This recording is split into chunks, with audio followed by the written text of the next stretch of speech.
केला बेचने वाली चुड़ैल। एक बार की बात है, जादूपुर नाम के एक गांव में करतब दिखाती एक औरत एक रेड्डी के लिए गांव में आती है। आइए आइए मेहरबान कदरदान, खाइए रोहड़ा के ताजे ताजे केले। कभी खाए नहीं होंगे ऐसे केले, पीले पीले केले खाइए। ये कहकर रोहड़ा हाथों में 4 केले लिए उन्हें सर्कल में जोर जोर से हवा में उछालती हुई करतब दिखाती है, जिसे देखकर आसपास के सारे बच्चे अपने अपने मम्मी पापा से उस औरत के पास जाने की जिद करने लग जाते हैं। पापा, ऐसा तो सर्कस में बॉल से होता है ना, ये आंटी तो केले से कर रही है। चलिए ना पापा, देखते हैं। रोहड़ा एक पतली सी तार पर चलती हुई केलों से करतब दिखाती है। आते जाते सभी लोग बाहर रुककर उसके करतब देखते हैं और वाह वाही करते नहीं थकते। जैसे ही एक आदमी पास आकर उसे पैसे देने लग जाता है, तब वो कहती है, अरे नहीं नहीं साहब, मैं करतब तो बच्चों के मन को बहलाने के लिए करती हूँ। धंधा तो मेरा केले का है। पीछे देखो मेरी रिड्डी, जो भी मेरे केले खाएगा मेरी तरह चुस्त दुरुस्त और तंदुरुस्त हो जाएगा। पता चलता है क्या कि मेरी उम्र 55 की है। अरे पर ऐसे ठंड के मौसम में कोई केला क्यों खाएगा? ये ऐसे वैसे केले नहीं है साहब, ये शरीर में गर्मी देते हैं, ठंड को दूर भगाए। जो भी रोहिणा के केले खाए। पापा, अगर मुझे केले नहीं मिले तो मैं घर नहीं जाऊंगी। तभी उसके पापा कहते हैं कि बेटा, केले ठंड में कभी गर्मी नहीं देते। ये सब कहने की बातें हैं, सामान बेचने का तरीका है इनका। पर पिंकी नहीं मानती। मैं केले खाऊंगी। पिंकी की जिद के आगे नत्थू हार जाता है और उसे केले खरीद कर दे देता है। पिंकी खुश होकर केले घर ले आकर खाती है। अब मैं भी करतब करूंगी, कितना मजा आएगा। जादुई केले। पिंकी पहला केला खत्म भी नहीं करती कि वो बेहोश हो जाती है।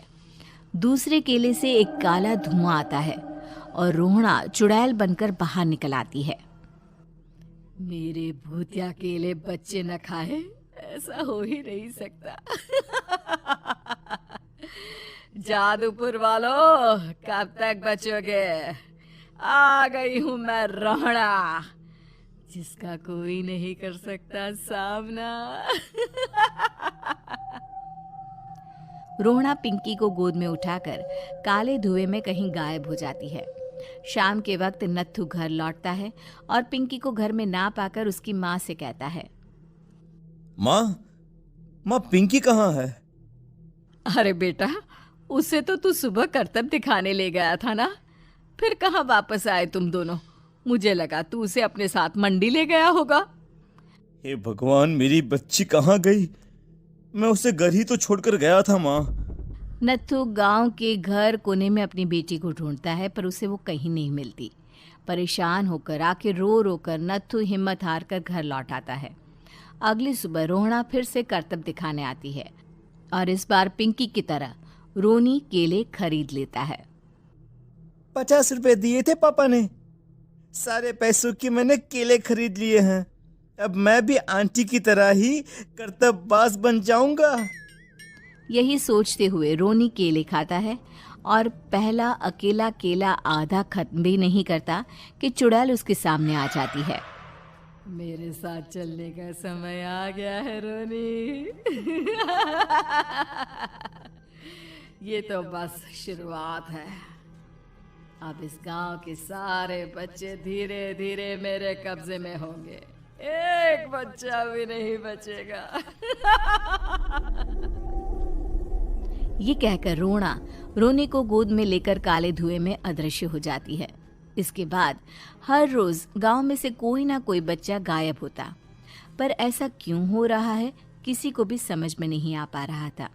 रोज की तरह अपनी बेटी पिंकी की तलाश में नत्थू गांव के एक तालाब के पास बैठा रो रहा था। कहाँ गई मेरी पिंकी? शकुंतला के जाने के बाद एक वही तो मेरा सहारा थी। अरे उसकी आत्मा कोस रही होगी मुझे कि मैं अपनी बच्ची को संभाल भी नहीं पाया। नत्थू ये कहता हुआ रो ही रहा था कि तभी तालाब में से उसे शकुंतला की आवाज सुनाई देती है। कहाँ कहाँ कहाँ थी तुम शकुंतला? हमारी बच्ची और सारे गायब हुए बच्चे रोहड़ा के कब्जे में हैं। वो बच्चों को जो केले देती है उससे बच्चे बेहोश हो जाते हैं और उसके कब्जे में आ जाते हैं और वो उन्हें ले जाकर काली दुनिया में ले जाती है। पर वो ऐसा क्यों कर रही है?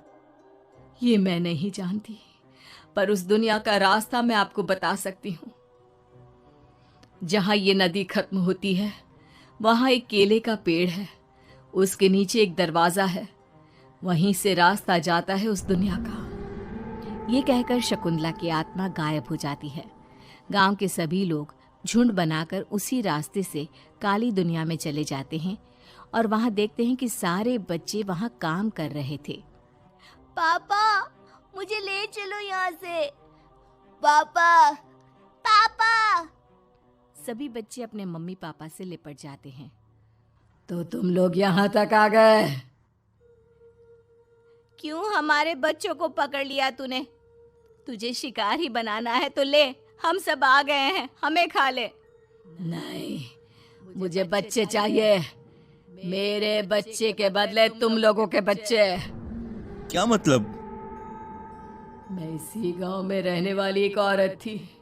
केले की चोरी के इल्जाम में मेरे बेटे को गांव वालों ने इतना मारा कि वो मर गया। उसी दिन मैंने ठान लिया कि गांव वालों का भी वही हाल करूंगी। कुछ दिन बाद बेटे के चले जाने के दुख में मैं भी मर गई और मेरी भटकती आत्मा एक चुड़ैल बन गई। और फिर मैंने बदला लिया तुम सबके बच्चे छीनकर। बर्दाश्त नहीं कर पाए ना? सोचो मुझ पर क्या बीती होगी। हमें माफ कर दो रोना। पता नहीं ये किसकी गलती थी, पर हम सभी माफी मांगते हैं। हमारी खुशियाँ लौटा दो, तुम भी तो एक माँ हो। गांव वालों की बात सुनकर रोहड़ा का मन पिघल जाता है और वो बच्चों को छोड़ देती है। उसके बाद काली दुनिया बच्चों के लिए जादुई दुनिया बन जाती है। अब कोई भी कभी भी वहां आ जा सकता है।